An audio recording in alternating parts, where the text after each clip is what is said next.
আল্লাহকে চিনতে হবে, জানতে হবে,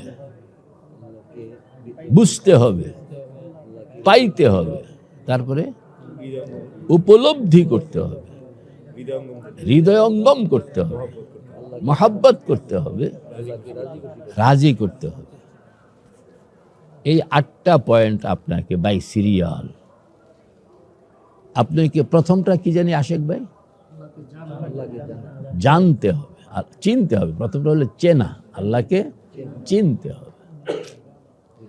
ইযা যুলজিলাতিল আরদু জিলজালাহা ওয়া আখরাজাতিল আরদু আথকালাহা ওয়া ক্বালাল ইনসানু মা লাহা।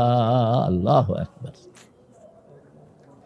কিয়ামত আসতেছে, আপনি টিকতে পারবেন না। এর আগে আগে আপনাকে এই কামগুলো করে ফেলতে হবে। আল্লাহ পাক বলেন যে কোনো বন্দা যখন আমাকে চিনে ফেলে তার হাল হয়ে যায় ওয়াল আদিয়াতি দবহান, কন্যা ওয়াল আদিয়াতি দবহান ফাল মুরিয়াতি কদহান ফাল মুগিরাতি সুবহা ফাআতারনা বিহি নাকআন ফাওয়াসাতনা বিহি জামআ। কেউ যদি আল্লাহকে চিনলো, মোটামুটি হইল চিনল, তো তার হাল হয় এটা কোনটা? ওয়াল আদিয়াতি, পড়েন না? ফাল মুরিয়াতি কদহা, আছে না কোরআন শরীফে? নামাজে পড়েন তো। তো এটা কখন হয়? যখন কোনো বান্দা আল্লাহকে চিনে ফেলে। আল্লাহকে চিনে ফেলে, চিনলে আপনার এই অবস্থা হয়ে যাবে, না চিনলে হবে না। চিনলে একরকম, না চিনলে আরেক রকম। বিদেশ থেকে তার বাবা 20 বছর পরে আসছেন, ছেলে বাবাকে মানে আগায়া নেওয়ানোর জন্য বিমানবন্দরে বসে আছে আজকে 3 ঘন্টা। বাবা নামছেন বিমান থেকে অনেক মালপত্র লইয়া, তো এখন এগুলো উনি বহন করতে পারেন না। তো দেখা যায় 10-15 বছরের একটা ছেলে স্বাস্থ্য মাস্ত্যওয়ালা বয়ে রয়েছে, রে বাবা আমি তো উড়াইতাম পারতেছি না, আমার একটু হেল্প করো। তো ছেলে বলে, দেখ মিয়া আপনি আমার কুলি পাইছেন? হ্যাঁ, ছেলে তো বাবা কান্দে কইরা লইয়া কোনো রকম হাঁটতেছে। পরক্ষণে চাচা আসছে, ছেলে তো বাবাকে চেনে নাই, 20 বছর পরে আসছে। বাবা যখন যায় বাংলাদেশ থেকে, তখন ছেলে এত ছোট ছিল যে বাবার চেহারাও মনে নাই। এখন বাবা আসছেন 20 বছর পরে, আরও দাঁড়ি টাড়ি অনেক কিছু হস্তস করছেন, আল্লাহওয়ালা বুজুর্গ আলেমের মতন দেখা যায়।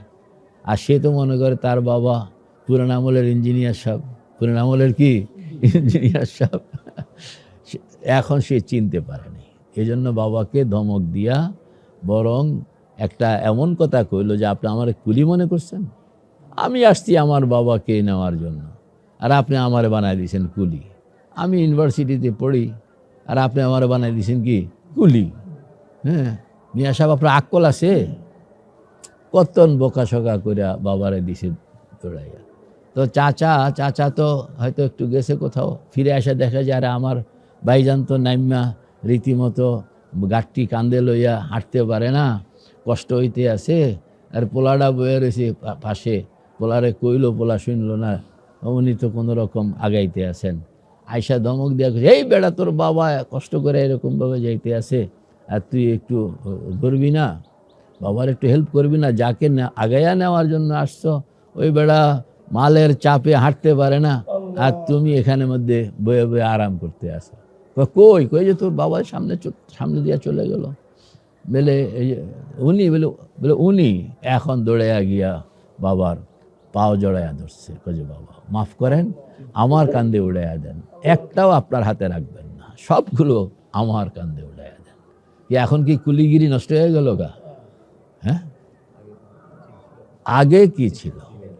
আগে চিনে নাই, এই জন্য নিজেকে নিজের শানকে আগায়া দিছে। আর বাবাকে ধমক দিছে, আর চেনার পরে মাথা ফালাইয়া দিছে। এখন বাবার পাও ধরতে আছে, বাবার হাতে ছোট্ট একটা ব্যাগ, এইটাও কেন, এটা আপনার হাতে রাখবেন না, এটা আমার কাঁধে দেন। বলে তুমি তো কুলি নও। বলে আমি কুলি নই, তবে আমি আপনার সন্তান। দেখছেন, চেনা এবং না চেনা, বলেন চেনা এবং একই কাহিনী। বন্দা যতক্ষণ পর্যন্ত আল্লাহকে চেনে না, তখন সে কথা শোনা তো দূরের কথা, নামাজের কথা কইলে ধমক দেয়, রোজার কথা কইলে ধমক দেয়, হ্যাঁ, জাকাতের কথা কইলে ধমক দেয়। আর যখনই সে আল্লাহকে চেনে, তখন কয় যে আরো কোনো হুকুম আছে, তাহলে সেটাও আমার কাঁধে উড়াইয়া দেয়। সুবহানাল্লাহ।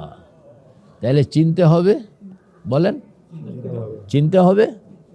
কে কে নিয়ত করছেন? কে কে? ইনশাআল্লাহ আমরা, আয় আল্লাহ আমাদেরকে চিনতে সুযোগ দেন। যারা চিনছে তারা এরকম পাগল হয়ে গেছে, আর যারা চিনে নাই তারা পাগল হয় নাই, বরং তারা উল্টা হাঁটে। তারা কি হাঁটে? উল্টা হাঁটে। চিনতে হইলে কি যোগ্যতা লাগে? চিনতে হইলে বড় কোনো যোগ্যতা লাগে না। আপনার বাড়িতে যে মুরগিটা, এটা কি পাস করছে রে ভাই? আনিস কও, তুমি যেটা মুরগি পালো, এই মুরগিটা কি মেট্রিক পাস করছে? আইএ পাস করছে? তোমার বাড়িতে যে ছাগলটা কি পাস করছে?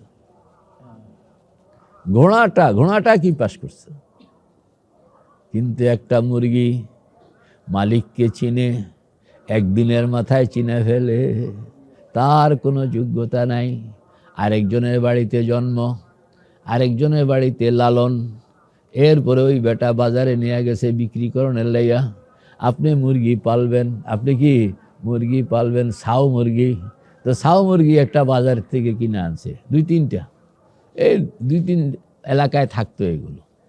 জন্ম এক একজনের এক এক জায়গায়, এবং শৈশব এক একজনের এক এক জায়গায়। এরা বাজারে এসে একত্রিত হয়েছে, আপনি এগুলোকে কিনছেন, কিনা আপনার বাড়িতে আনছেন। আপনার বাড়িতে আইন না, আপনি সিরেফ একদিন রাখছেন। কয়দিন? তাকে আপনি আপনার বাড়িটা একদিন চিনাইছেন। আগে ছোটোবেলায় আমরা এটা করতাম, বাজারের থেকে মুরগি আইন না, একদিন এটারে বাড়িতে একটা খাঁচা দিয়া আটকায়া রাখতাম। বাস, সে এখন মালিক চিনে ফেলছে। এখন সে অন্যের বাড়িতে যাবে, সন্ধ্যা হইলে অন্যের বাড়িতে যাবে না, সন্ধ্যা হইলে আপনার বাড়িতে আসবে।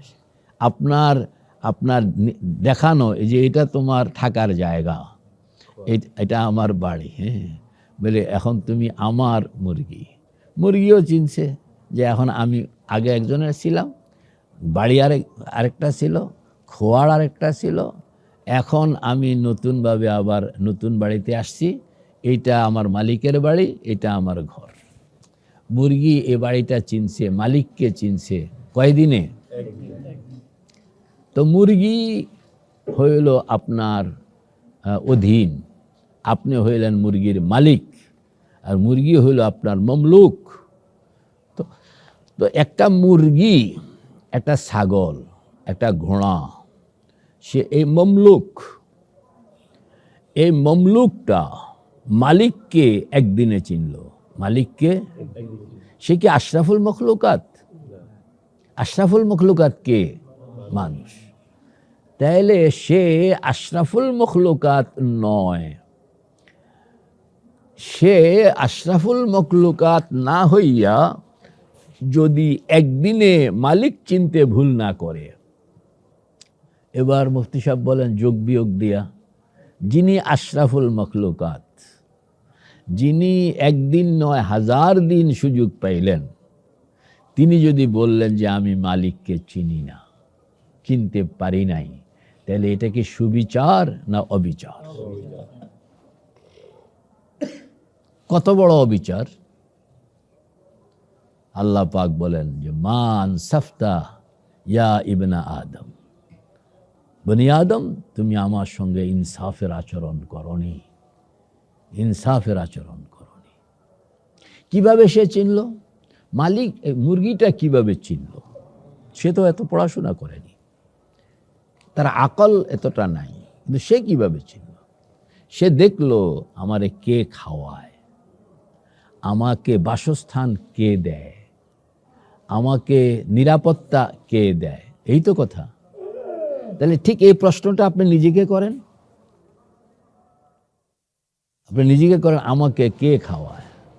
ফালইয়ানজুরিল ইনসানু ইলা তাআমিহি আন্না সাবাবনাল মাআ সাব্বা থুম্মা শাকাকনাল আরদা শাক্কা فأنبتنا فيها حبا وعنبا وقزبا وزيتونا ونخلا وحدائق غلبا وفاكهة وأبا متاعا لكم ولأنعامكم। আল্লাহ পাক বলেন মুরগিটা শুধু তাকে খানা কে খাওয়ায়, এই জিনিসটাকে সে খুব খেয়াল করছে। তার খাদ্য কে সরবরাহ করে। মালিক সরাসরিও করতে পারে, মালিকের ছেলেও করতে পারে, মালিকের কামলাও করতে পারে। সে ওইগুলোর বিচার করে না, সে বিচার করে কোত্থেকে আসতেছে। দেখতেছে এই মালিক থেকে আসতেছে, কাজে আমাকে মালিক চিনতে আমি ভুল করব না। কিন্তু মানুষ তার মালিক চিনতে ভুল করে। আল্লাহ পাক বলেন যে তুমি তোমার খাদ্যকে সরবরাহ করতেছে। তর্জমা করেন ফালিয়ানজুরিল ইনসান, মানুষ যেন খেয়াল করে, ইলা তাআমিহি, তার খাদ্যের দিকে। ফালিয়ানজুরিল ইনসানু ইলা তাআমিহি, তুমি তোমার খাদ্যটাকে একটু বিশ্লেষণ করো, এটা কোত্থেকে আসলো, কিভাবে আসলো, কোন উৎস থেকে আসলো, কার ব্যবস্থাপনায় আসলো। আল্লাহু আকবার। মুরগি কিন্তু গোলাম কামলা বেড়া কামলা বেড়ি খানা দেয়, তাই বলে কামলা বেড়া কামলা বেড়িরে মালিক মনে করে না। কথা বুঝছেন? ছেলে মেয়েরা খানা দেয়, ছেলে মেয়েকে মালিক মনে করে না, মালিক মনে করে আসল মালিককে সে মালিক মনে করে। হ্যাঁ, সুবহানাল্লাহ। আর কামলারে মালিক মনে করি আমরা। মানুষ সে ডাকপিয়নকে মালিক মনে করে। আল্লাহু আকবার। দেনেওয়ালা দোকান মকান ডাকপিয়ন, দেনেওয়ালা আল্লাহ। দোকান মকান চাকরি এগুলো কি বলেন? আমরা ডাকপিয়নকে মালিক মনে করি, আর জীবজন্তু এরা ডাকপিয়নকে মালিক মনে করে না, এরা মালিককেই মালিক মনে করে। ফালিয়ানজুরিল ইনসানু ইলা তাআমিহি আন্না সাবাবনাল মাআ সাব্বা থুম্মা শাকাকনাল আরদা শাক্কা। এমন পয়েন্টে আল্লাহ পাক কথাগুলো নিছেন যে পয়েন্টে চ্যালেঞ্জ করা যায় না। যেমন যদি বলতো আল্লাহু আকবার, আল্লাহ পাক বলতেছেন দেখো তোমার খাদ্যটা, এই খাদ্যটা কে খাওয়াইছে, এটা কিভাবে আসছে, দোকান থেকে আসছে, মকান থেকে আসছে, এই দিকে আল্লাহ পাক জান নাই। আল্লাহ পাক গেছেন যে তার উৎসটা দেখো, যে এটা কই তৈয়ার হয়েছে, কই জন্ম নিছে, কিভাবে জন্ম নিছে। এই চাউলটা কোনো একটা ধান থেকে তো আসছে, ধানটা কোনো এক জায়গায় বপন তো হয়েছে, ওই জায়গাটা যদি পানি না পাইতো তাহলে ধানটা জাগতো। তো পানিটা কোত্থেকে আসছে? বৃষ্টি থেকে। বৃষ্টি কোত্থেকে আসছে? সাগর থেকে। সাগরের মধ্যে এই পানি কে জমায়া রাখছেন? আমগো সরকার? পৃথিবীর কোনো সরকার? আবার এই আটলান্টিক থেকে, প্রশান্ত মহাসাগর থেকে, ভারত মহাসাগর থেকে এই পানিগুলো এই বিশাল আসমান দিয়া ঘুরাইয়া আপনার বাড়িতে কোন সরকার আনছে? এমন জায়গায় কথা বলতেছেন যেখানে আপনি কোনো অন্য কাউকে আননের সুযোগে নাই। তো আয়াতটা পড়েন না, ফালিয়ানজুরিল ইনসানু ইলা তাআমিহি আন্না সাবাবনাল মাআ সাব্বা থুম্মা শাকাকনাল আরদা শাক্কা। আমি পানি বর্ষণ করছি, মাটিটাকে উপযোগী বানাইছি। শাকাকনাল আরদা শাক্কা ফাআমবাতনা ফিহা হাব্বান, সেখানে আমি গাছ তৈয়ার মানে চারা উৎপাদন করেছি। ওয়া ইনাবান, চারাকে এরকমভাবে বাড়াইয়া তার মধ্যে ফুল ফল তৈয়ার করছি। এর কি কোনো সরকার করছে? আল্লাহ, এই আপনার খাদ্যের দিকে চিন্তা করলে মালিককে চেনা যায়, মালিককে চেনা যায়। আচ্ছা যাক, তো মালিককে যখন কেউ চিনে ফেলে, ঘোড়া মালিককে চিনে ফেলছে, ঘোড়ার জন্মটা আরেক বাড়িতে এবং লালন আরেক বাড়িতে, আপনি বাজারের থেকে কিনে আনলেন এবং আপনি তার কাছে পরিচিত হইলেন যে আমি এখন মালিক, না আমি আগে আরেক মালিক ছিল, এখন আমি মালিক। ঘোড়া আপনাকে চিনে ফেলছে। চেনার পরে আপনার জন্য সে কীরকম সার্ভিস দেয়? চকবাজার থেকে, এই আনিস কহ, চকবাজার থেকে ঘোড়ার গাড়ি, আগে আমরা সময় দেখছি যে আমরা যখন বড়কাটরা মাদ্রাসায় পড়তাম, তো চকবাজার থেকে নুরু ভাই আপনাকে মনে আছে কিনা, ঘোড়ার গাড়ি মাল টাইন্না গুলিস্তান পর্যন্ত আইতো, আবার গুলিস্তান থেকে মাল টাইন্না চকবাজার যাইত। এই যে বেচারা, ওর খাদ্য কি ঘাস, তো এক পোলা একটা রাখা আছে, সে ঘাস কাটে জমায়া রাখে, রাত্রে তারে খানা দেয়, সে খায়, বাস শুধু খাইতেছে সার্ভিস দিতেছে, খাইতেছে সার্ভিস দিতেছে। কেমন সার্ভিস দিচ্ছে?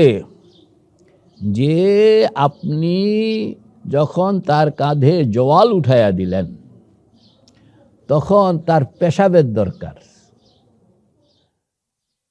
পেশাবের দরকার, তার কাঁধে জওয়াল।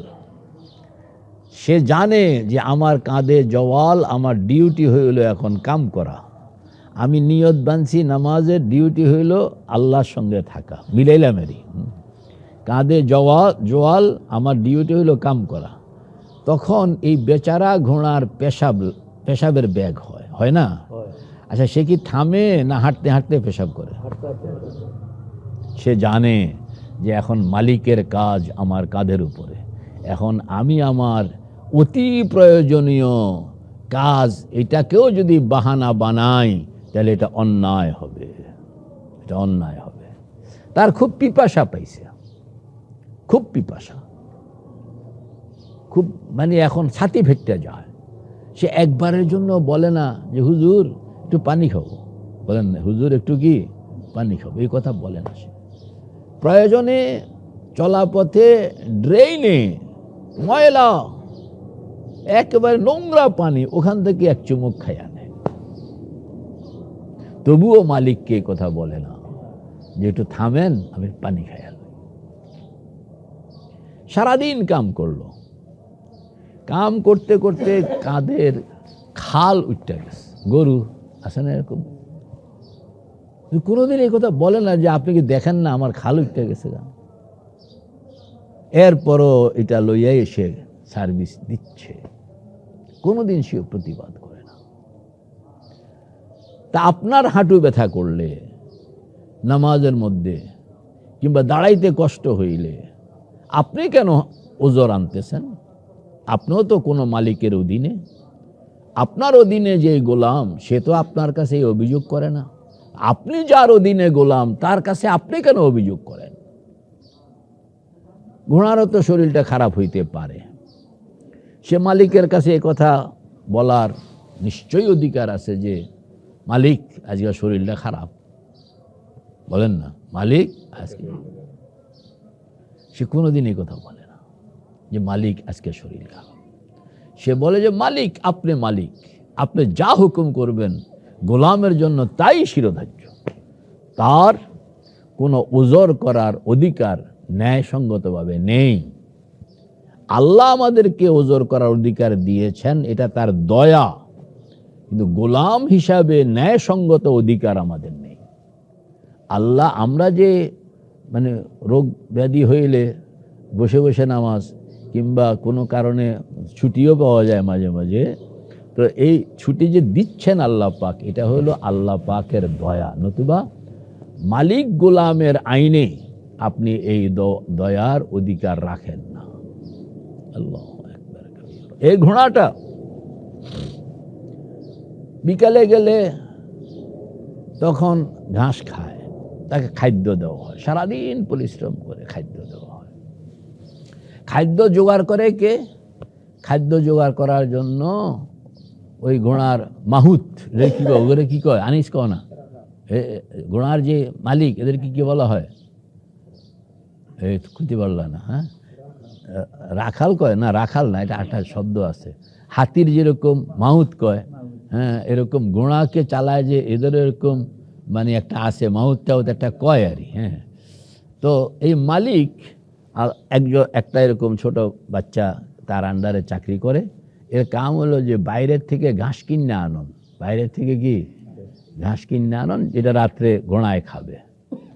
তো ওই পোলা এটা মাঝে মাঝে দুষ্টামি করেন না, মাঝে মাঝে কি দুষ্টামি করে, মানে কাজে ফাঁকি দেয়। তো কোনোদিন দেখা গেছে সে ঘাস আনে নাই, ঘাস কি গতকালে সামান্য কিছু ঘাস আছে পান্তাভাত, তো সারাদিন এরা তো ঘোড়াও কষ্ট করছে, মালিকও কষ্ট করছে, আইসা সন্ধ্যা এখন খাবে, মালিকের খানা তো আছে, খায়া ঘুমায় যাব, আর ঘোড়া বেচারা এই ঘাস করে, পোলাও নাই ঘাসও নাই, কর না, পোলাও নাই ঘাসও নাই। তো গতকালে যে পুরান ঘাস ছিল পান্তাভাত, তো এইটা নিয়ে আজকে এইটাই খা, ওই দুষ্ট পোলাটাই আসে নাই। ঘোড়া একটুকু খাইয়াই সবর করে, কিন্তু ইনসান কি সবর করে? ইনসান বলে তোমার কি চোখ নাই, তোমার কি আক্কল নাই, আমি সারাদিন কষ্ট করছি, আমার কোনো ব্যবস্থা নাই। আল্লাহু আকবার কবীরা। এবং এত সব কিছুর, এটি তো আমাদের ঢাকার কথা কইলাম, আর আল্লাহ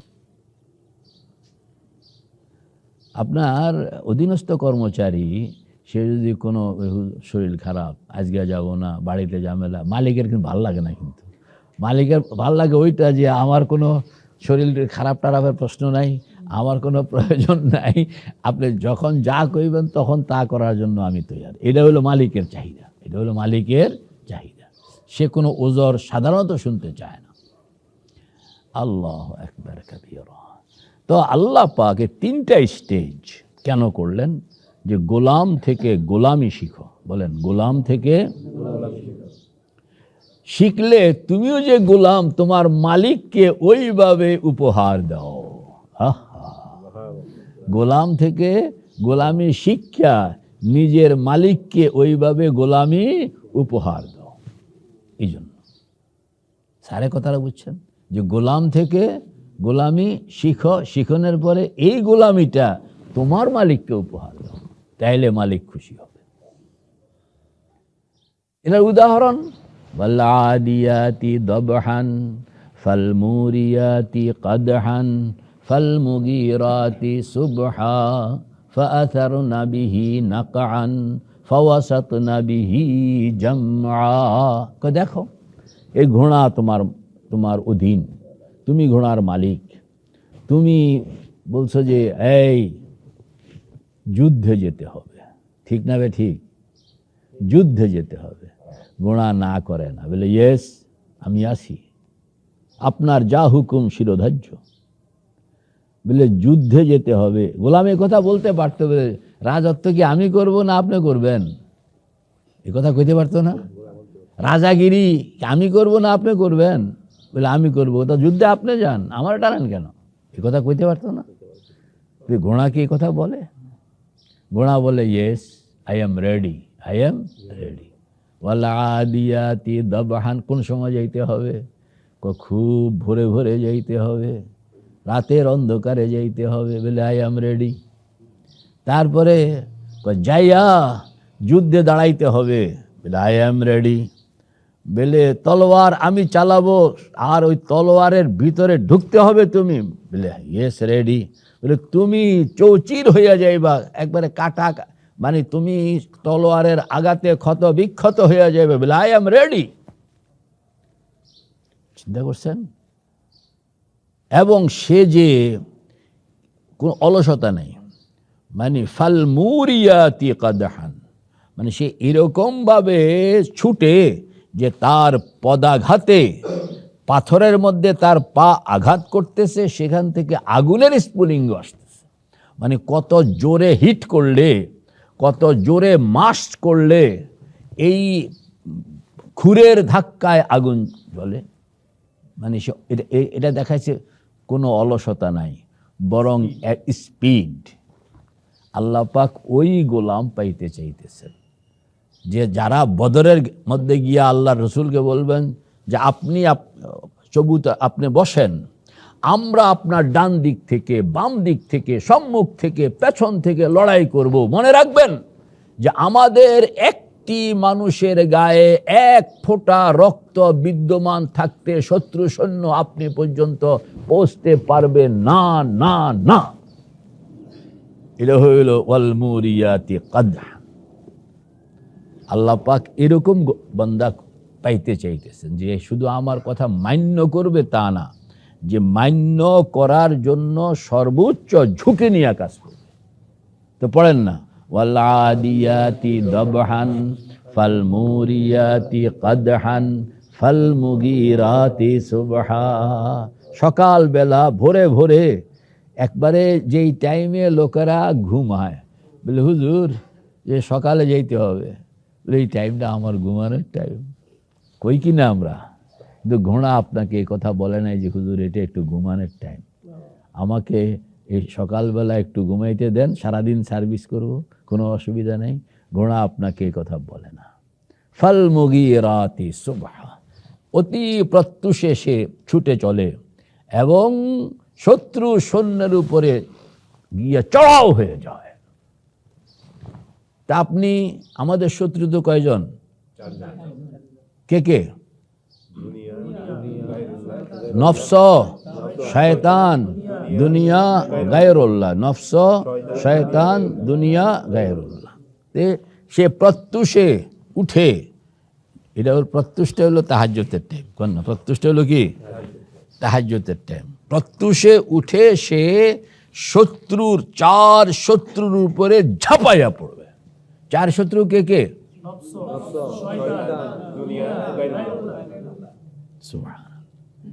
এগুলোকে বুঝতে হবে যে গোলাম থেকে গোলামি শিখো, ওই গোলামি মালিককে উপহার দাও। বাক্যটা বলেন সবাই, গোলাম থেকে গোলামি শিখো, ওই গোলামি মালিককে উপহার দাও। দুইটা কথা আমাদের আজকের বয়ানের সার কথা, যে মালিককে চেনা, চিনলে পরে অটোমেটিকই ছেলে বাবার মানে মালিকের অনুগত হয়ে যায়। আর এমন অনুগত হয় যে যে তার সর্বশক্তি, সকল শক্তি, সকল মনোযোগিতা, সকল অভিপ্রায় এবং সকল প্রেরণা, তার সকল আয়োজন, শারীরিক মানসিক পুরাটা সে তখন মালিকের জন্য সার্ভ করে। এটার নাম হইল গোলামি। এই জন্য প্রথম বিন্দু হইল আল্লাহকে চেনা। আল্লাহকে কে কে তৈয়ার? ইনশাআল্লাহ আমরা চেনার চেষ্টা করবো তো ইনশাআল্লাহ। আর চেনার জন্য হইল যে আপনি পারিপার্শ্বিক জিনিসগুলোকে মোরাকাবা করবেন। এটাই মোরাকাবা। আমি আমাকে দেখব, পারিপার্শ্বিকতাকে দেখব, আমি কোন স্টেজে আছি, আর আমার মালিককে, আবার আমার গোলামকে কিভাবে আল্লাহ পাক সাজাইলেন, এইগুলোকে যখন আপনি মোরাকাবায় আনবেন, ধ্যানে আনবেন, কোরআন সুন্নাহর আলোকে এগুলোকে আপনি বিশ্লেষণ করবেন, তখন অটোমেটিক আপনার ভিতরে সেই হিম্মত চলে আসবে, সে মহাব্বত চলে আসবে, সে প্রেরণা চলে আসবে এবং সে আবেগ চলে আসবে, যে আপনি তখন পাগল হইয়া আল্লাহ পাকের নামাজের মধ্যে দাঁড়াইয়া আছে, রুকুতে যায় না, রুকুতে গেছে তো উঠে না, উঠলো তো সেজদায় যায় না, সেজদায় গেল তো মাথা উঠায় না। বলে সে এত আনন্দ পাচ্ছে, এত আনন্দ পাচ্ছে যে মনে চায় যে আরো একটু থাকি, আরো একটু থাকি, আরো একটু। তখন 2 রাকাত নামাজ পড়তে পড়তে তার আধা ঘন্টা 1 ঘন্টাও লেগে যায়। আল্লাহ পাক আমাদের সকলকে বুঝার তৌফিক দান করেন, আমিন।